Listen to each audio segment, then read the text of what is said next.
Heureux de vous retrouver, mesdames, messieurs, une fois de plus dans ces magazines Buzz 7, nouveau numéro. Nous parlons du docteur Denis Mukwege qui a présenté son projet de société avec son porte-parole sur le plateau. Nous allons essayer de comprendre de quoi est-il réellement question. À qui j'ai dit bienvenue. Merci pour l'invitation. Alors, c'est un plaisir de vous recevoir sur ce plateau. Le plaisir est partagé. Merci beaucoup. Alors, beaucoup de questions me viennent à l'esprit. Je ne sais pas par où commencer. Je l'ai dit dans l'entame de cette émission que vous êtes porte-parole de Denis Mukwege. Comment elle se porte? Denis Mukwege se porte très bien. Il a rendu public hier son projet de société qui était très attendu après la sortie de son plan de paix. Et donc, nous nous portons très bien. Et espérons que les Congolais et Congolaises vont saisir la portée du plan de paix porté par un prix Nobel de la paix et la portée de son projet de société qui est reparer et soigner les Congos de fond en comble. Alors, déjà, nous sommes en période électorale. Je voudrais d'abord qu'on revienne d'abord sur l'actualité principale par rapport à son projet que je suis en train de voir déjà dans ces beaux cadres. Alors, donnez-nous un peu les goûts de ce que le docteur pense pour le Congo. Très bien. Alors, le docteur Denis Mukwege est d'abord un candidat atypique. Un candidat atypique parce que vous le savez, il est prix Nobel de la paix et donc il a une renommée internationale qui est sans précédent. Et il estime qu'au-delà de tous les honneurs qu'il a à travers le monde, la situation qui est les nôtres, la descente aux enfers de notre pays, ne nous laisse pas sans inquiétude. Et il a fait des lobbying à tous les niveaux à travers le monde. Il a vu des chefs d'État. Il a été dans des conférences internationales par-ci par-là.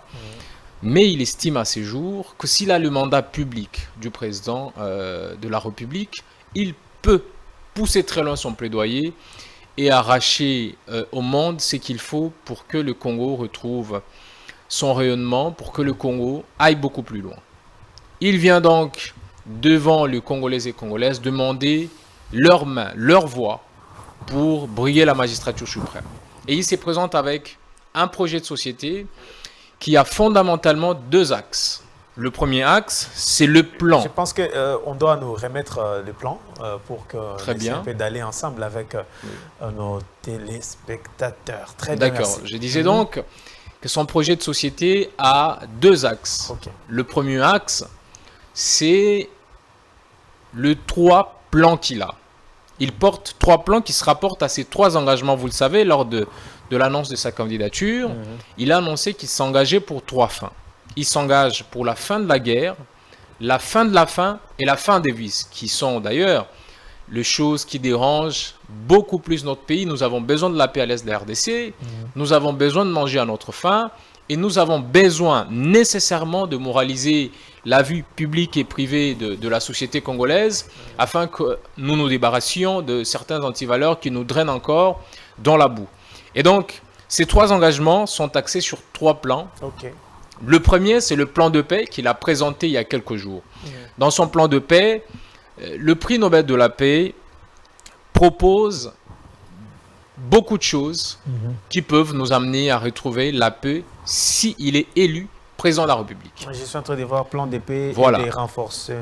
Refondation de forces de défense et de sécurité. Dans ce plan de paix, la priorité est d'abord de faire le recensement de nos forces armées, de procéder aux réformes qui s'imposent, parce que vous savez, notre armée, ce qu'elle est aujourd'hui, c'est une question sensible, et il est même dit dans le plan de paix que des aspects sensibles ne seront pas dévoilés, mais nous avons besoin, dans ce pays, de réformer notre armée, de la recenser, de savoir nous avons combien de militaires formés à mesure de défendre l'intégrité du territoire national. Nous avons besoin de recenser les armes, leur qualité.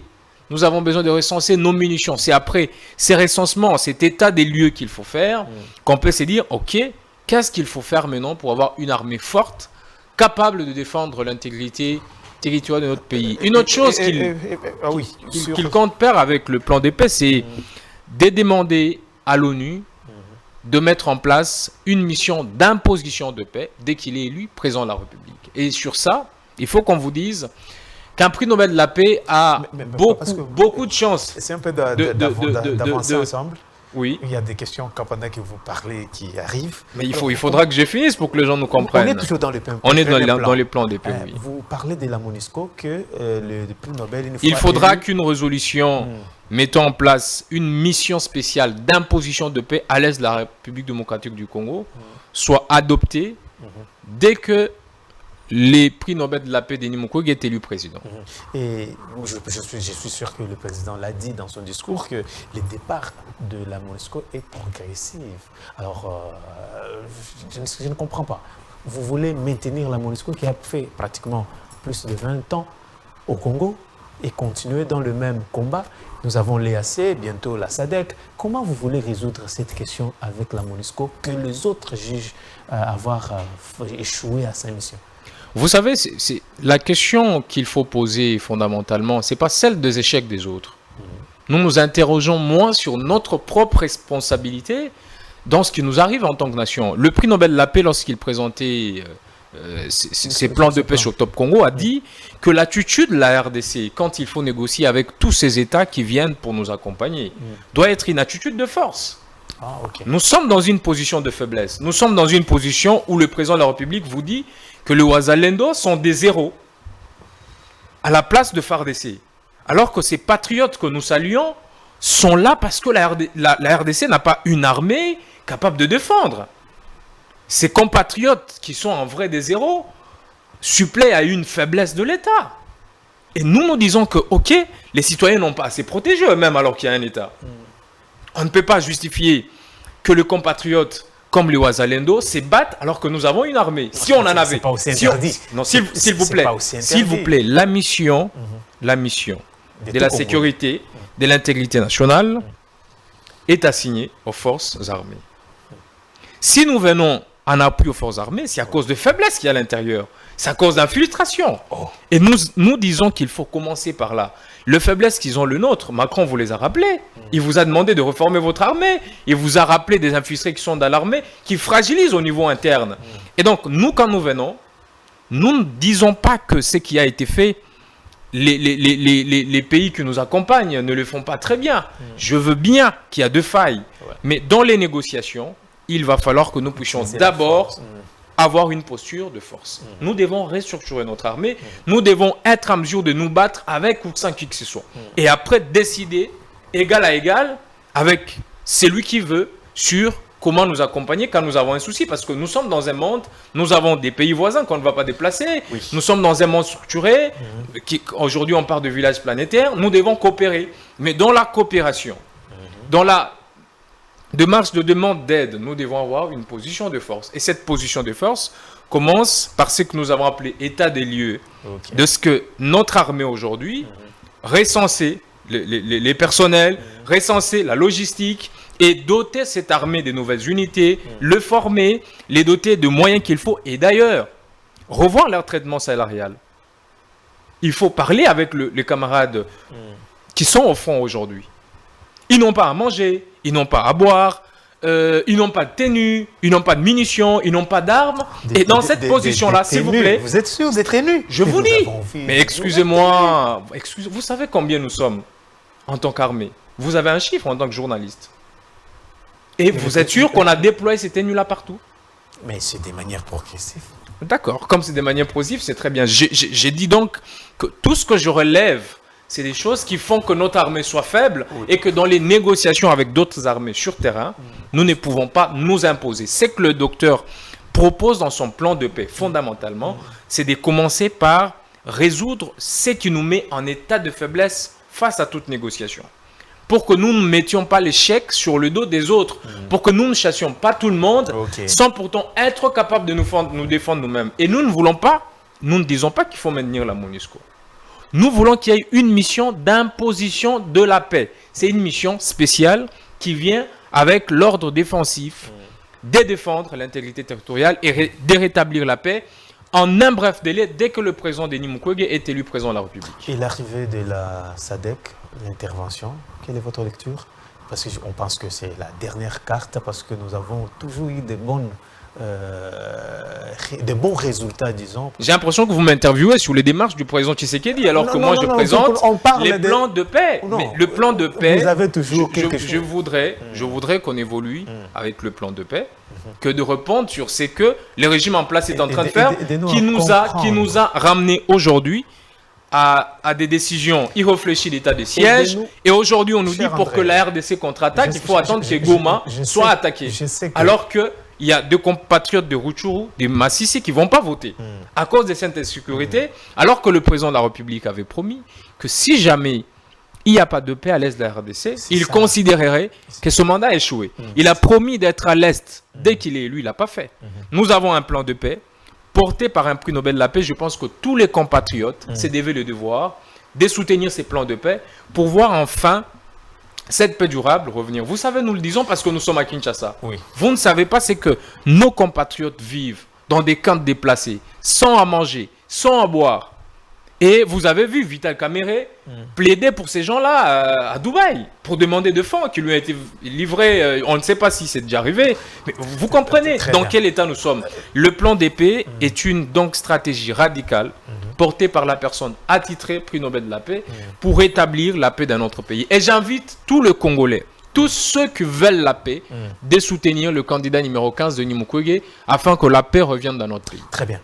Les soucis que nous avons, c'est qu'au-delà de nous présenter le plan, nous devons également voir un peu les démarches que les autres ont en train de mener pour voir dans quelle mesure votre plan sera très adapté. Ne nous traitez pas de répondre à la question que l'Union sacrée allait répondre. Notre souci est que vous nous présentez un plan. Alors, par rapport à ce que les autres ont fait, où est le vrai, où se situe le problème? Donc, allons dans ce sens-là. Sans souci, nous sommes d'accord. S'il faut répondre à votre question, nous ne venons pas avec une rupture de relations diplomatiques avec des organismes internationaux ou régionaux que nous avons. Nous allons coopérer, je l'ai dit, on n'est pas un pays à part. Nous sommes dans un monde, nous avons des instruments juridiques au niveau international, au niveau régional, des coopérations bilatérales, mais tout ce que nous voulons par le plan de paix, c'est d'abord revaloriser et réconforter notre position. Parce que c'est en étant en position de force qu'on peut discuter. Aujourd'hui, nous ne discutons pas ou nous refusons d'aller à la table parce que nous sommes faibles, on va nous imposer quelque chose. C'est comme ça, on est en train de fuir des négociations. La diplomatie agissante ne va pas fuir de négociations parce que nous sommes partis de la diplomatie agissante à la rupture des diplomaties. On nous dit Kagame ceci, mais on n'a pas rompu les rapports diplomatiques ni commerciaux avec le Rwanda aujourd'hui. Mais c'est notre ennemi juré, Félix l'avait dit. Mais s'il vous plaît, il a dit, est-ce qu'il a fait? Est-ce que vous savez que le Rwandais, il a un problème avec Kagame. Vous dites quoi?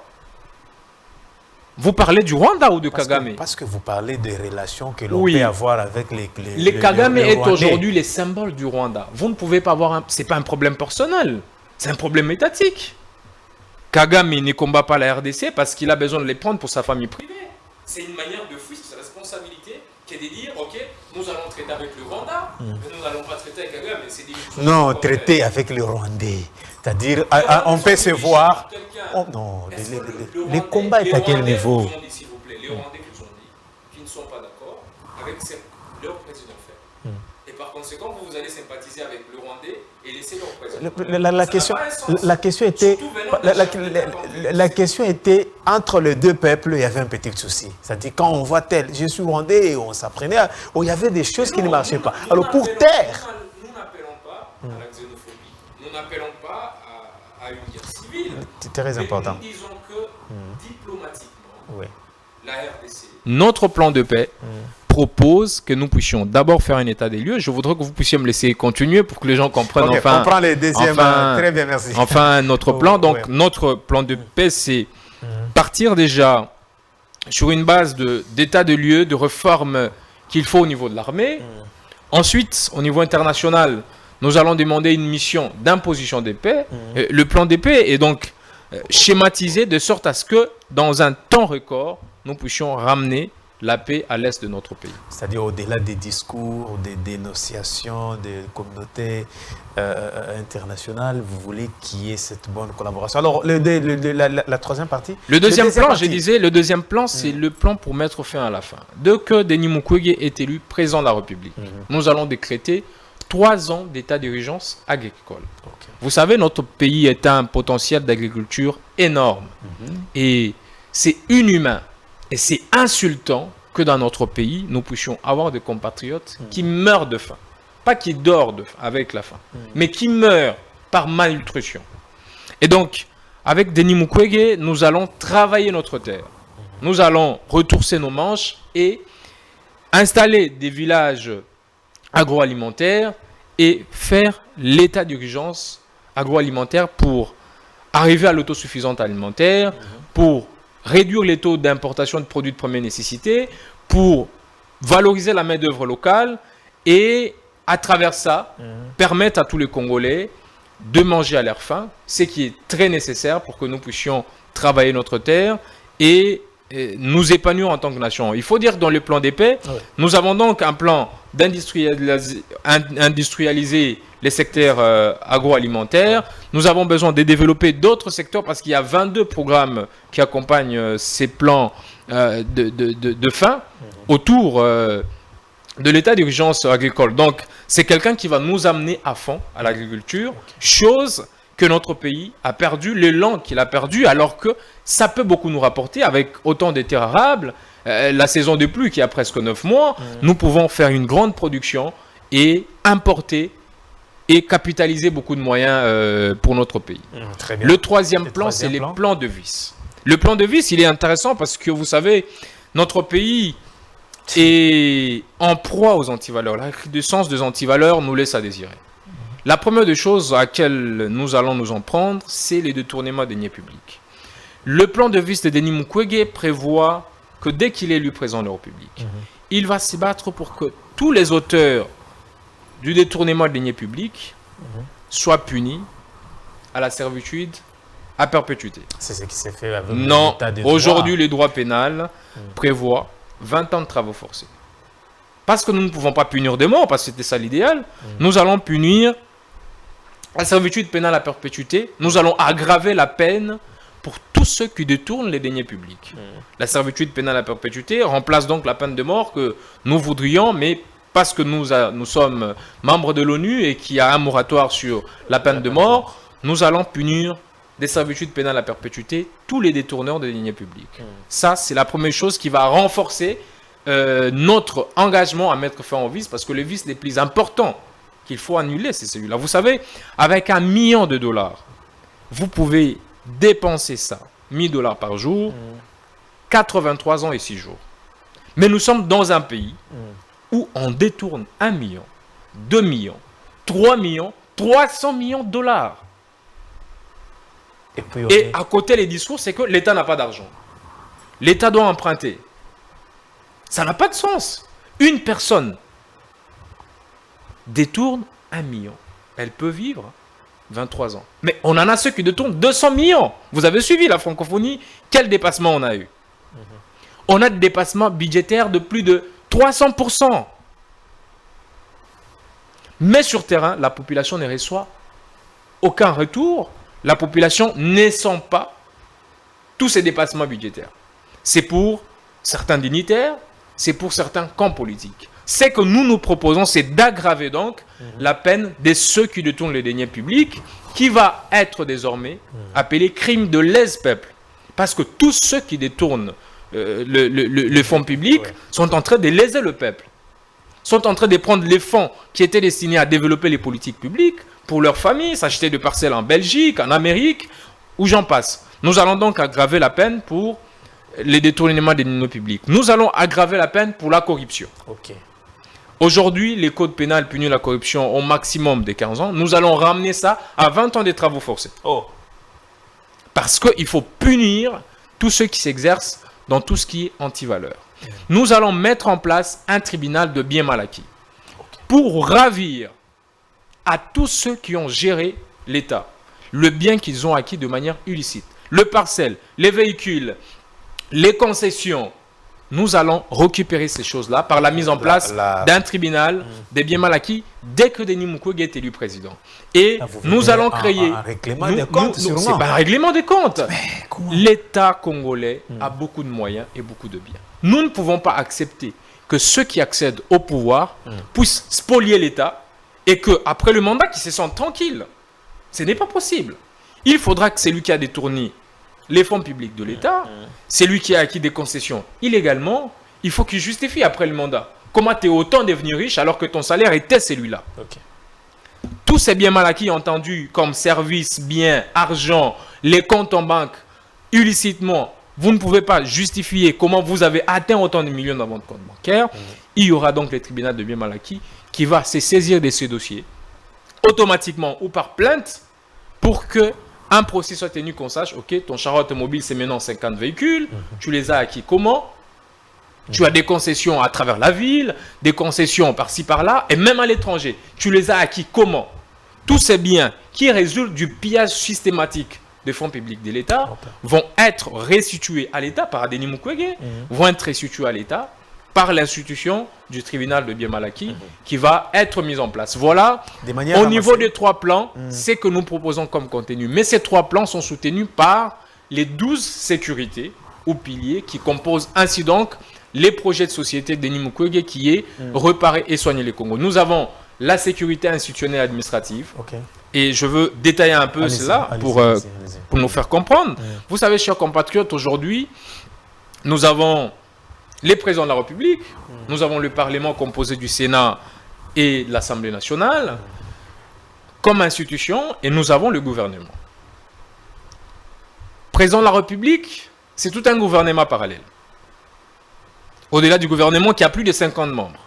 Nous avons l'Assemblée nationale, avec 500 députés, nous avons le Sénat. Nous estimons que dès que nous sommes élus, nous allons procéder aux réformes institutionnelles. Nous allons appeler les Congolais à réfléchir.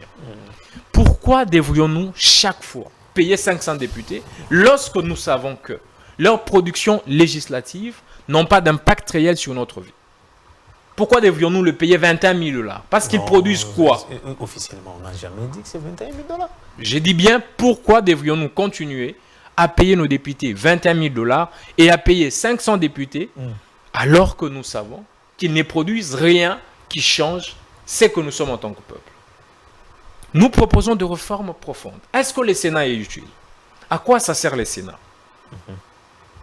Devrions-nous continuer avec ces institutions budgétivores qui prennent quasiment 70% du budget national, alors que nous avons des politiques publiques, l'électricité, l'eau, les routes, qui manquent d'argent pour être développées? Nous pensons qu'il faut réduire le nombre de membres du gouvernement. Le nombre de membres, oui. Absolument. Nous n'allons plus continuer avec un gouvernement de plus de 50 ministres. Parce qu'en vrai, nous ne les sentons pas sur terrain. Si c'était justifié par la qualité du travail qu'ils font, d'accord. On peut citer aujourd'hui les ministres de pêche et élevage. Qu'est-ce que nous avons reçu? Qu'est-ce que l'État congolais? Le chef de l'État pensait que dans chaque secteur, il fallait qu'il y ait un représentant qui coûte à l'État, qui coûte aux contribuables congolais, mais qui ne fait rien en retour. Vous êtes en train de citer comme... Je vais citer des ministères inutiles. Pêche et élevage. 5 ans de Félix Tshisekedi. Combien de bateaux? Nous avons pêché combien de poissons dans notre fleuve Congo? Nous avons élevé quoi? Où? Et ça rapporte quoi à l'État congolais? À part des conférences, des forums internationaux auxquels il faut participer. Il y a deux ministères qu'il faut fusionner et laisser à une seule personne. Que de créer beaucoup de ministres pour donner des positionnements à tous les partis politiques. C'est ça le but. Il faut que chacun se retrouve. Il y a l'UDPS, il y a l'FCC, il y a CASH, il y a FDC, il y a UNC, ok. Il faut que chacun se retrouve. Comme on dit, il faut que chacun ait une part du gâteau. Et donc, on va créer beaucoup de ministères, mais qui coûtent à l'État? On va réduire le nombre de ministres. Les députés, on n'en a plus besoin de 500. Ces pays n'ont pas besoin de 500 députés. Et vous avez proposé qu'il faut qu'il y ait combien? Au niveau du gouvernement, nous allons avoir plus ou moins 30 ministres.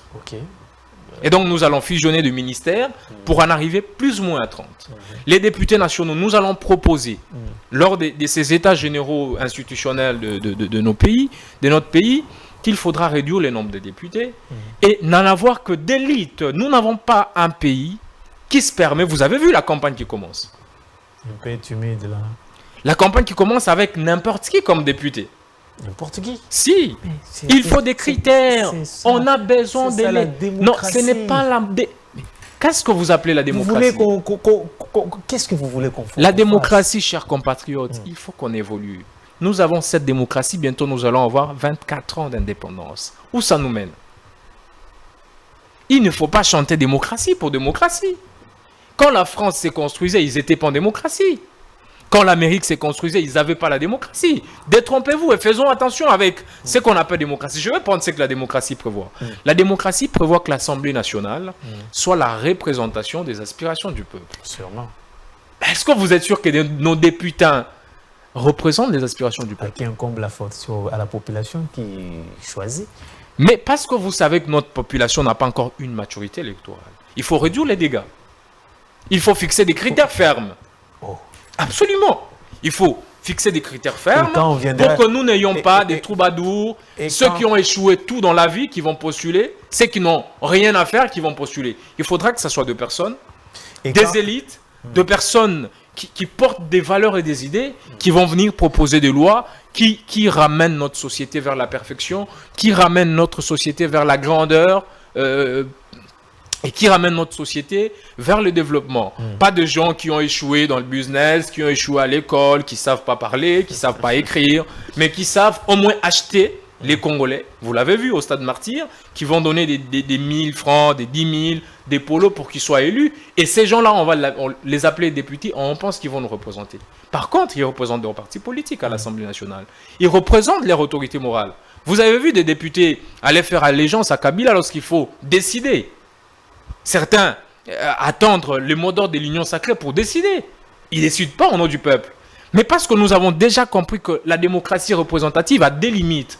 Il faut donc limiter les dégâts, notamment en réduisant les nombres de nos députés.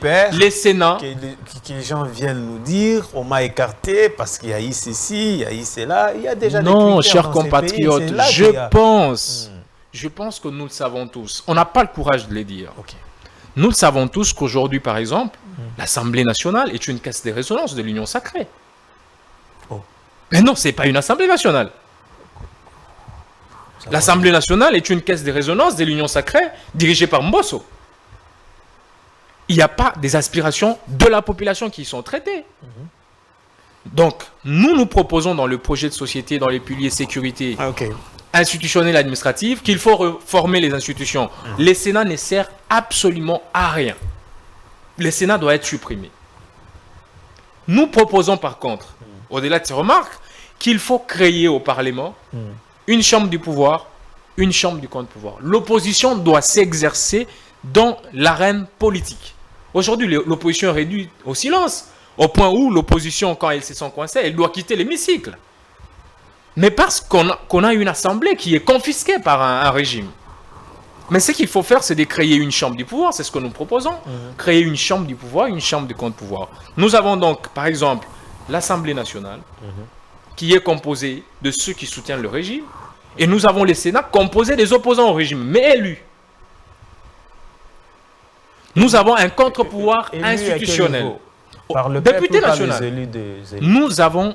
Nous allons annuler cette histoire-là des élections par voie indirecte. Parce que vous savez, comme je l'ai dit, la démocratie indirecte a beaucoup de faiblesses. Le faiblesse, c'est que ceux qui vont élire les grands électeurs ne vont pas représenter les aspirations de la base. Okay. Et en annulant les Sénats, nous créons une chambre de contre-pouvoir dans laquelle s'exerce le pouvoir des opposants sur le pouvoir du régime en place, en contrepoids, pour pouvoir permettre l'équilibre. Parce qu'aujourd'hui, l'Assemblée nationale des Sénats, on a Mbosso, on a Bahati, les hommes de Tshisekedi, et donc le Parlement, les gouvernements dirigés par Samalou Kondé, Tshisekedi, la présidente Tshisekedi, on a un régime qu'on ne peut pas contrôler, un régime qui n'a de compte à rendre à personne. Lorsqu'on va interpeller un ministre, s'il est de l'Union sacrée, on va dire aux députés, ok, il est des nôtres, ne dites pas grand-chose. autant quand on l'invite au Sénat. Vous voyez qu'on fait un cercle vicieux Ouais. qui démontre effectivement que notre démocratie doit être démocratisée. Et donc, ce que nous proposons dans ces premiers piliers, c'est de pouvoir reformer nos institutions afin de doter la RDC des institutions utiles, fortes et efficaces. Nous allons prendre ma la petite sécurité. question, peut-être Oui. avant de passer. Oui. C'est quoi votre avis par rapport au travail effectué par les députés sénateurs durant ces 5 ans de Félix Tshisekedi de travail? Je Il y a eu pense quand même des avancées significatives ou on est encore au bas de l'échelle? les lois qui ont sonné cette législature, nous avons la loi Singhi-Pouloulou, de père et de mère. Il n'y a pas que ça. Nous avons la loi, je parle de lois qui ont Allez-y, attiré allez-y. l'attention de la population congolaise. Allez-y. Nous avons la loi sur la dot, qu'il fallait réduire la dot à 500 $. Et Daniel Mbao. À part ça, les autres lois, on ne sait pas. Les citoyens ne savent pas qu'est-ce qui s'est fait. Et donc, qu'est-ce que vous voulez qu'on dise? C'est pour vous dire que le travail qui se fait, c'est d'adopter un budget fallacieux qui sera dépassé, chaque année des dépassements, et qui ne va sur terrain apporter absolument rien à la population Ok, on congolaise. prend le deuxième. C'est pourquoi les réformes que nous proposons dans notre premier pilier sont importantes, et c'est pour ça que nous demandons à tous les compatriotes de voter pour cette personne de Denis Mukwege afin que notre pays retrouve son essor. Prenons le deuxième. Nous avons la sécurité éducative et formative, nous avons la sécurité nutritionnelle, nous avons la sécurité économique et financière, nous avons la sécurité judiciaire et juridique, nous avons la sécurité énergétique, nous avons la sécurité des droits fondamentaux, la sécurité du cadre de vie et d'habitat et d'aménagement du territoire, Ok. nous avons la sécurité sociale et de bien-être, de bien vivre ensemble congolais. Nous avons la sécurité sportive, Ok. nous avons la sécurité du journalisme et du journaliste. Nous saluons Stani Boudiakira. Nous avons la sécurité diplomatique, environnementale et touristique. Donc, ces 12 piliers que je viens de citer constituent ainsi donc le pilier, le fondement du projet de société Denis Mukwege, qui sont en train de sous-entendre donc reformer notre pays de fond en comble, le soigner et le réparer. Parce qu'il faut le dire, notre pays est un corps social malade. Notre pays est rempli de beaucoup de microbes et de beaucoup de cancers. Il faudra un réparateur de femmes, prix Nobel de la paix, pour réparer notre nation avec tous les compatriotes qui sont en train de soutenir ces combats et cette lutte que nous portons. Au-delà de tout ce que vous venez de nous parler, on sent quand même que c'est quelqu'un qui maîtrise bien le Congo, qui maîtrise bien son peuple, qui maîtrise la... Absolument. qui Denis maîtrise- Mukwege, c'est un humaniste. C'est un humaniste. Il a travaillé toute sa vie dans des missions humanitaires. Il a sauvé des vies, il a sauvé de femmes. Quoi de plus normal? Il n'y a pas humaniste que Denis Mukwege, alors que les autres aiment trop de fêtes et des soirées. Nous sommes humanistes et pragmatiques.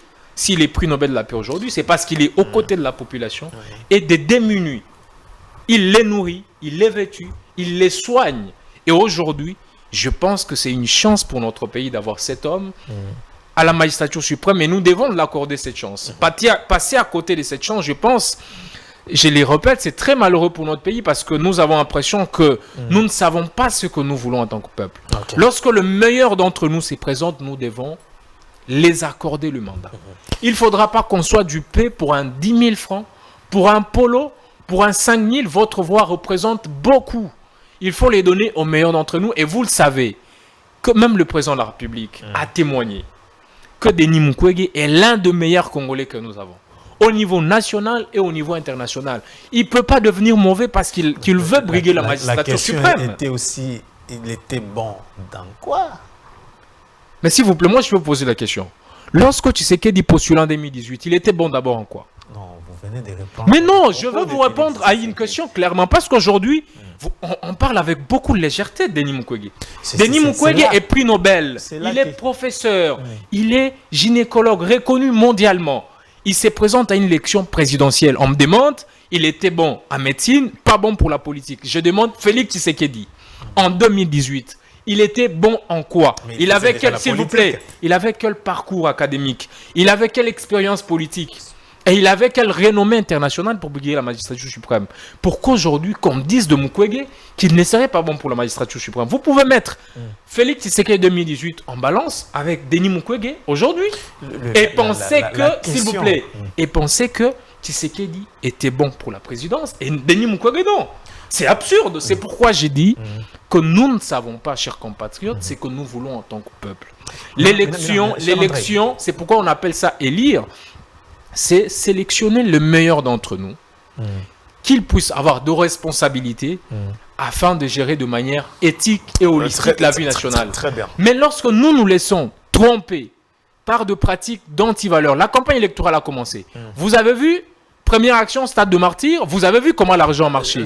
Et aujourd'hui, on pense que c'est ça la campagne électorale. Absolument pas. Il faut que vous êtes journaliste. Combien de gens vous recevez comment sur votre plateau pour parler de projet de société? On vient débattre sur des choses qui n'ont pas de sens, alors qu'il faut vendre le projet de société. Merci. Comment on compte changer le pays? C'est ça qui compte et qui va appeler les Congolais à voter. Et non dire, ok, nous avons rempli les gens, les meetings, personne n'a la popularité en RDC, on achète tout le monde. Et nous n'allons pas, parce que nous avons un plan de vis, reproduire les mêmes activités. Nous allons produire notre projet de société. Nous allons vendre les idées des gouvernances que nous avons pour que les Congolais souscrivent à cela et votent pour nous. Merci beaucoup, parce que nous parlons de Denis Mukwege. La question reste encore, cher André. Oui. Et que, au début, personne ne pouvait imaginer voir Denis Mukwege postuler.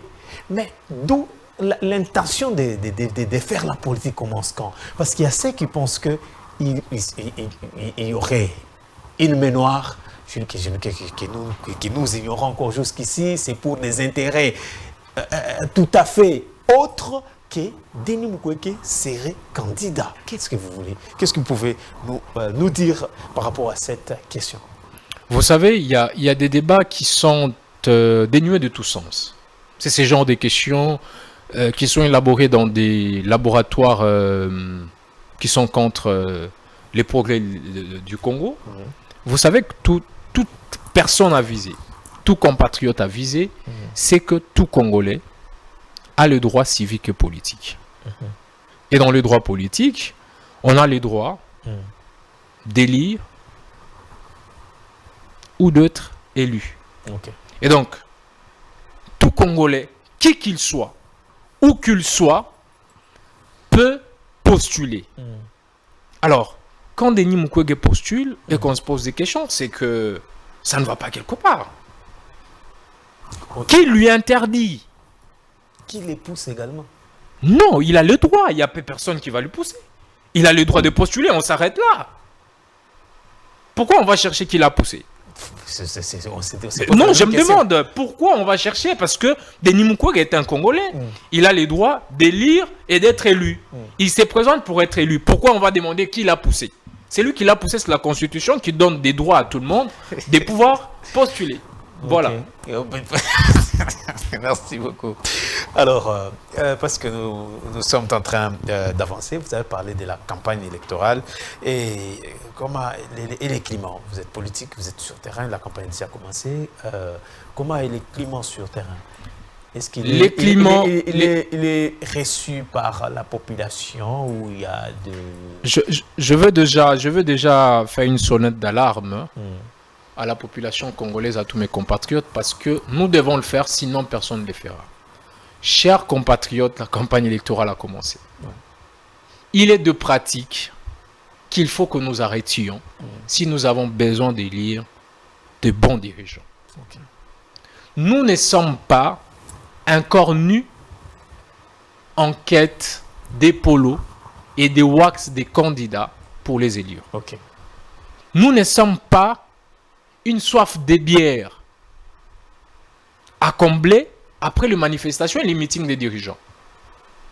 Nous ne sommes pas une main tendue en quête de le monde des politiciens. Nous sommes un peuple qui a besoin du changement. Nous sommes un peuple qui a besoin de la paix. Nous sommes un peuple qui a besoin de manger à sa faim. Nous sommes un peuple qui a besoin d'en finir avec les antivaleurs. Quand un candidat président de la République vous renie parce que ces militants vous auraient donné de l'argent. Voilà les climats dans lesquels se trouve la campagne électorale aujourd'hui. C'est la vente de nos voix, l'achat de nos voix. Nous avons vu aujourd'hui des images circuler où on vend des cartes d'électeurs pour que les gens puissent faire de la fraude électorale. Voilà les climats de la campagne électorale. Les climats devait être celui du partage d'idées, des projets de société, les confronter pour pouvoir dire quel est le meilleur projet de société capable de façonner notre société vers les développements, vers l'essor. Mais aujourd'hui, c'est des meetings à gauche, meetings à droite. Et ces meetings, vous savez ce qu'on nous dit? Certains nous mentent, ils disent qu'ils ne recevront pas de salaire. Certains disent qu'il n'y aura pas de première dame s'ils sont élus. Wow. Certains ont dit qu'ils vont organiser la CAN si jamais ils sont réélus. Ça n'a pas de sens. Chers compatriotes, cette campagne est encore une chance pour nous de sanctionner ceux qui ont échoué dans la gestion de l'État, mais surtout de mettre les hommes qu'il faut à la place qu'il faut. À tout le niveau, il faut que les gens nous amènent un discours. Et non des brouillards dans des meetings où les gens n'entendent rien et rien n'est présenté. On est parti avec des candidats qui ont annoncé leur candidature avec comme projet de société RDC. Et aujourd'hui, on n'en parle plus. Remontada, crédibilité. Aujourd'hui, on n'en parle plus. Je nous invite à demander à chaque candidat qui se présente, comme Denis Mukwege le fait, nous sommes là pour ça, quel est le projet de société? Quel est le plan que vous avez? Nous sommes un pays en guerre. Aucun candidat ne présente un plan de paix à part Denis Mukwege. Mais vous dites, comment on en finit avec la guerre à l'Est? Le premier nous a dit qu'il allait s'y installer. Si jamais la paix, il va mourir pour ça.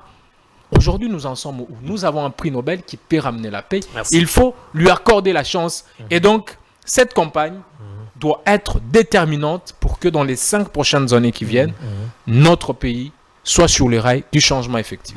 Nous parlons présentement par rapport aux candidatures communes de l'opposition. Jusqu'ici, il y a un peu de divergence par-ci, par-là. Alors, qu'est-ce qui s'est passé? Parce que Denis Mukwege, Katumbi, Fayulu, Délice Sanga, Matata Ponyo étaient ensemble pour échanger sur la candidature commune. Cher André, qu'est-ce qui n'a pas marché? Non, il n'y a rien qui n'a pas marché. Il n'y a rien qui n'a pas marché. Et tout candidat, comme je l'ai dit toujours, tout candidat a le droit de porter sa candidature seul ou en compagnie de ses collègues qui peuvent ou ne pas désister en sa faveur. Nous maintenons notre candidature jusqu'à ce jour. Nous n'avons pas une démarche qui a échoué parce que nous n'avons jamais été auteurs d'une démarche personnelle. Et il n'était pas en Afrique du Sud pour... non, il y a eu nos délégués. Il y a eu nos délégués. Mais je ne dis pas. Ce n'est pas un problème personnel. Ce n'est pas nous qui avons organisé les assises. Nous avons été invités pour qu'on discute sur comment on pouvait trouver un candidat commun.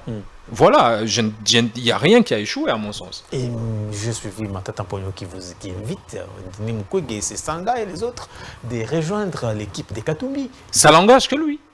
C'est son appel. Je ne sais pas si l'un de ceux qui l'a invité ont désisté. C'est son avis, c'est un compatriote. Il peut prendre position pour une ou une autre personne, mais ça n'engage que lui. Moi, je ne suis pas ici pour interpréter ce qu'aurait dit Matata Ponyo. Et votre position? Notre position, nous maintenons notre candidature. Nous avons présenté notre projet de société et nous demandons aux Congolaises et aux Congolais de souscrire à ce projet. En votant pour le numéro 15, Denis Mukwege. Il y a une question qui...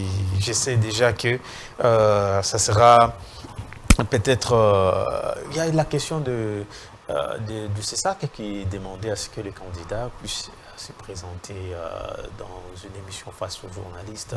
C'était quoi votre position jusque-là? Nos représentants y étaient, on l'a suivi. On va juger si nécessaire à la date prévue, si on en a le temps et la disponibilité. On pourra y répondre. Si on n'en a pas, on ne pourra pas répondre. Pourquoi? C'est ce que nous demandons. J'ai dit si on a le temps, on y répondra. Si on n'en a pas, on n'y répondra pas. Ce n'est pas une convocation de justice, j'espère. Non, c'est une invitation à une émission, donc ça va demander qu'on ait le temps, qu'on soit à Kinshasa, parce qu'on a une tournée à faire. Si le temps le permet, nous avons un projet éloquent qu'on va étaler. Si le temps ne le permet, pas dommage. Nous aurons présenté le projet d'autre manière. Mais j'estime pas que la CESAC est un tribunal auquel on doit répondre nécessairement pour dévoiler son plan. Donc, le plan, il est présenté, le projet sont présentés. Si nous avons le temps, nous pourrions participer à l'émission.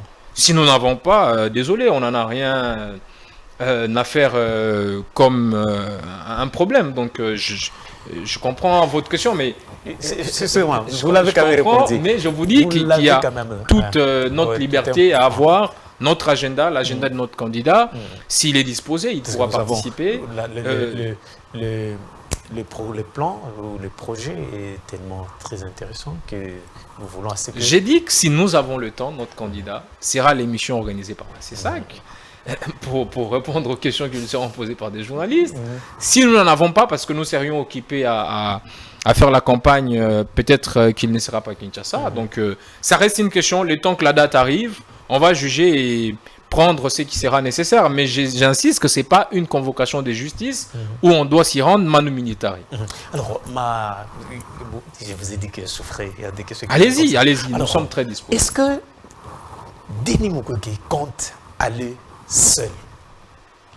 C'est-à-dire, est-ce qu'il y a des négociations avec d'autres candidats qui lui pensent qu'ils peuvent l'accompagner?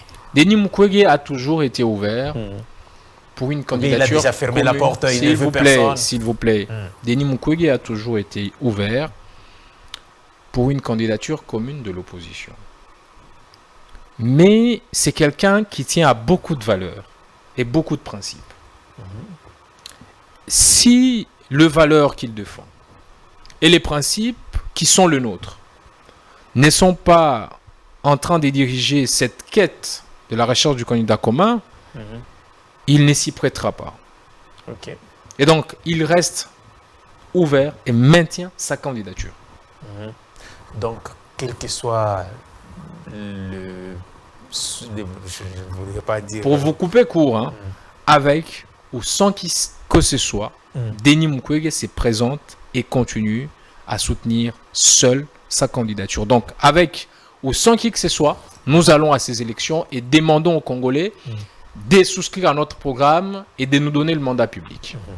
Alors, nous reste pratiquement quelques minutes. À la diaspora, je ne sais pas moi, à tous les Congolais, un message que vous voulez, n'est-ce pas, adresser, et surtout à la jeunesse qui est beaucoup plus manipulée en cette période. Et je voudrais que vous puissiez vous adresser, cher André, parce qu'il nous reste pratiquement quelques minutes. Chers compatriotes, je pense qu'aujourd'hui, vous connaissez le programme et le projet de société du candidat Denis Mukwege. Reparer et soigner le Congo. Il a un plan de paix. Il est prix Nobel de la paix. Je pense qu'il est la personne idéale à pouvoir diriger notre pays pour les 5 prochaines années. Je vous invite à lui accorder vos voix. Je vous invite à voter pour la paix. Je vous invite à voter pour la fin de la faim. Je vous invite à voter pour la fin de vice, pour la fin de détournement des deniers publics. En votant pour Denis Mukwege, vous pouvez vous rassurer que ces choses vont finir. Je vous invite à être vigilant. Ne vous vendez pas. Et surtout, ne vous vendez pas à moins cher. Je vous invite, chers jeunes, à ne pas vous laisser manipuler par des personnes qui vous laisseront demain sous les arbres, alors qu'ils vont envoyer leur famille en Europe, alors qu'ils vont donner des postes aux membres de leur famille. Soutenons quelqu'un qui a les idées. Je suis jeune. Vous voyez que je porte la charge d'un candidat parce qu'il croit en la jeunesse. Et je vous invite donc tous à soutenir la candidature de Denis Mukwege pour que les 5 prochaines années puissent être les années de la paix, de la fin de la faim et de la fin des vices dans notre pays à travers les 3 plans qu'il a élaborés et les 12 piliers ou sécurités qui soutiennent ces 3 plans. Je vous invite encore une fois, d'être vigilants et de ne pas vous vendre. Nous comptons sur vous. Cette victoire sera vôtre. Merci beaucoup, cher André. Je rappelle que vous êtes porte-parole du docteur Denis Mukwege, candidat président de la République aux élections de 2023. Donc, nous allons voter, n'est-ce pas, le 20 décembre prochain. Alors, c'est un plaisir pour moi de vous recevoir sur ce plateau. Je Merci pense que beaucoup. au-delà de plans de campagne, nous aurons également besoin de vous pour nous faire un peu à chaque fois la part des choses, à quel niveau vous en êtes. Je sais que vous êtes beaucoup sur terrain, par-ci, par-là, à des déplacements, mais la population a besoin d'être informée. Il y aura toujours des petites questions que nous aurons prochainement besoin de vous. Sinon, sentez-vous à l'aise. Merci beaucoup, merci pour l'invitation. Je vous remercie et j'espère que ce n'est pas la dernière fois que je passe ici. Très bien, mesdames, messieurs, c'est la fin de ces magazines Buzz 7, qui est une émission d'analyse d'actualité politique en République démocratique du Congo. C'est un honneur pour moi de vous présenter ces magazines. Les rendez-vous est pris. D'ici là, portez-vous bien. Au revoir.